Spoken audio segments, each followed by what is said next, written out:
ಆ ಪಾಂಡವರನ್ನು ಸಂಧಿಗಾಗಿ ಸಮ್ಮತಿಸಕಂದ. ಪಾಂಡವರು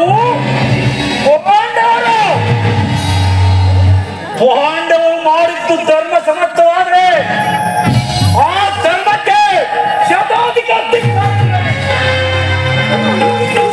ಬುದ್ಧಿ ಅಪಮಾನವನ್ನು ನೋಡ್ತಾ ಎದುರಿಗೆ ಕುಳಿತಿರುವುದು ಕ್ಷತ್ರಿಯ ಧರ್ಮವಂತರಲ್ಲಿ ಸಾಮಾನ್ಯ ಮಾನವ ಧರ್ಮವಲ್ಲ.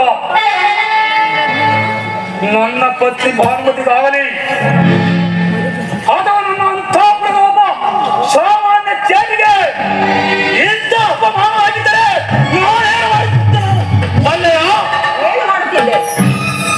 ಪರಕಂದವನ್ನು ನಿರಾಕರಿಸಿ ಸಮುದ್ರ ಪೃಥ್ವಿಗೆ ಪ್ರತಿಪಕ್ಷವಾಗಿ ನಿಂತಿದ್ದರು. ಅಪಮಾನ ಪ್ರತಿರೋಧವನ್ನು ಮಾಡುತ್ತಿದ್ದನು. ಆ ಧರ್ಮ ಧುರೀಣರಾದ ಪಾಂಡವರು ಮಾಡಿದ್ದಾರೆ ಎಂತಾಗಿ ಒಬ್ಬ ನಿಸ್ಸಾಯಕನು ಕೈಲಾರದ ಯಾರಿ ಒಪ್ಪದಂತ ತಾದಷ್ಟೇ ಭಾವ.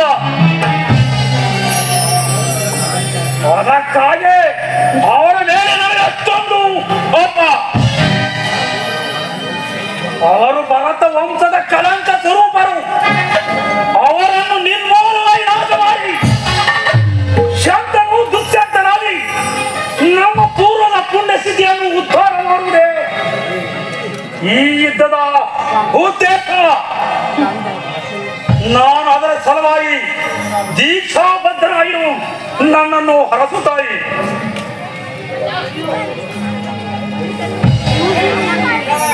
ನನ್ನ ಆಶೀರ್ವಾದವನ್ನು ಬಯಸಿ ಬಂದ